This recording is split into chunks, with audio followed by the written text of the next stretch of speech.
Democracy depends on a free press. Please support our independent journalism at democracynow.org/give. President Trump was greeted by Saudi Crown Prince Mohammed bin Salman as he landed in Riyadh today on the first stop of his major trip of his second term. He'll then head to Qatar and the United Arab Emirates. Trump is pushing for Saudi Arabia to invest over $1 trillion in the United States and sign new arms deals. Executives traveling on the trip include the world's richest man and Trump advisor, Elon Musk, also his brother, BlackRock CEO Larry Fink, Citigroup CEO Jane Fraser, Palantir's Alex Karp, and OpenAI CEO Sam Altman. Ahead of the trip, President Trump confirmed reports that the royal family of Qatar may soon give him a $400 million luxury 747 plane known as the Flying Palace to temporarily replace Air Force One. ABC News reports the plane may be the most valuable gift ever given to the United States from a foreign government. According to multiple press reports, the plane would be initially given to the Air Force, which will need to spend millions to refurbish it. The plane will later be donated to President Trump's presidential library, meaning Trump could continue using the plane after he leaves office. On Monday, President Trump defended Qatar's offer. It's not a gift to me. It's a gift to the Department of Defense. We're joined now by Robert Weissman, co-president of Public Citizen. President Trump just said, Rob, this is not a gift to me. This is a gift to the Air Force. Your response? Yeah, it's not a gift to the Air Force. It's not a gift to the American people. It's a very personal gift to Donald Trump, designed, as everyone can see, to buy influence and ongoing access with the president of the world's most powerful nation. It is almost certainly the most corrupt deal in all of American history. Part of the plan, as you mentioned, is that he'll use it as Air Force One and then keep access to it after he leaves the presidency, which he is going to do at the end of this term, for his personal use. Never been anything like this before. It plays perfectly to Trump. It's not just a large gift. It is, as you said, described as a palace in the sky. So plays into his love for the ornate, the opulent, and the regal. And it is, to say it is unconstitutional is to understate the scale of this corruption. Rob Weissman, if you can also talk about, I mean, it's $400 million so-called gift, but then the Air Force would have to pour in millions. Explain. Right. Well, this is made to be a palace in the sky, but it's not made to be Air Force One.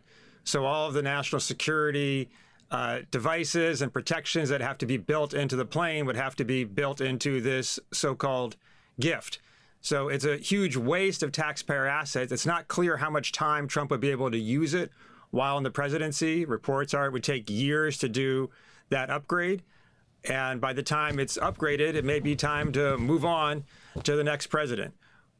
So it is for an administration that claims to care about efficiency, which is obviously a lie. This is yet another indication that that is just a nonsensical claim, a sop that they throw out there. It is the most wasteful and inefficient administration probably in American history. That this is a small piece of that, is a tiny part of this problem. The core problem here is the core corruption that this embodies, and it is fundamental to understanding what this Trump administration is all about. It's a number of Republicans who are raising serious questions about this. You have Senator Hawley, who's saying, why can't this big, beautiful plane be from the United States? In fact, Trump worked a deal to get 2 Boeing planes. What's happened to them as Air Force One? Right. So this actually is a Boeing plane, but it's owned by Qatar, which would then gift it to him. You're right that lots of Republicans, even they, are saying, hey, this is a step too far. Right-wing commentators like Laura Loomer and Ben Shapiro are denouncing it, which gives you some indication of how outrageous it is. It is a direct violation of the U.S. Constitution's Emoluments Clause, which says the president cannot accept gifts from foreign nations. And it is also the case, as you said, that there already are more Boeings on the way. They are slow Boeing is a company that is not doing well now and is messing this up, apparently, as it's messing up so much more. But it does take a long time to build Air Force One, in part because everyone who's even making a part for the plane is required to undergo a national security background.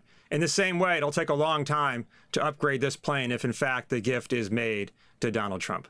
Qatar, dubbed indispensable for U.S. military operations, recently extended its defense cooperation agreement with Washington, yet signed a beachside villa resort deal with the Trump Organization. Can you talk about the significance of this deal, Rob? Everything about the trip that Trump is on right now should be understood as about personal grift first, and secondarily about potential U.S. interests. So Trump is accepting this plane. He and his family business are looking to make so-called investments in the UAE and Qatar. They're not really investments. They're just licensing deals where they're paid to let their name be plastered on golf courses and towers. He also has his cryptocurrency businesses and just accepted a deal that's going to purchase $2 billion of his crypto for no reason at all, except to gift some portion of that to Trump. So there's a lot of money flowing in to this presidency personally. The first Trump administration was the most corrupt in American history by far. What's going on now is literally orders of magnitude worse. You know, in the first administration, we were upset about the Trump Hotel and people in foreign governments taking out hotel rooms they didn't need at $800 or $1,200 a night.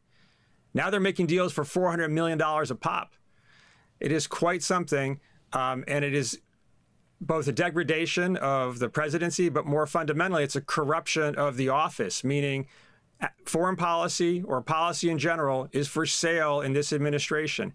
If you want to get an outcome, find a way to get some money directly to the president and his family, and you got a good chance to get what you want.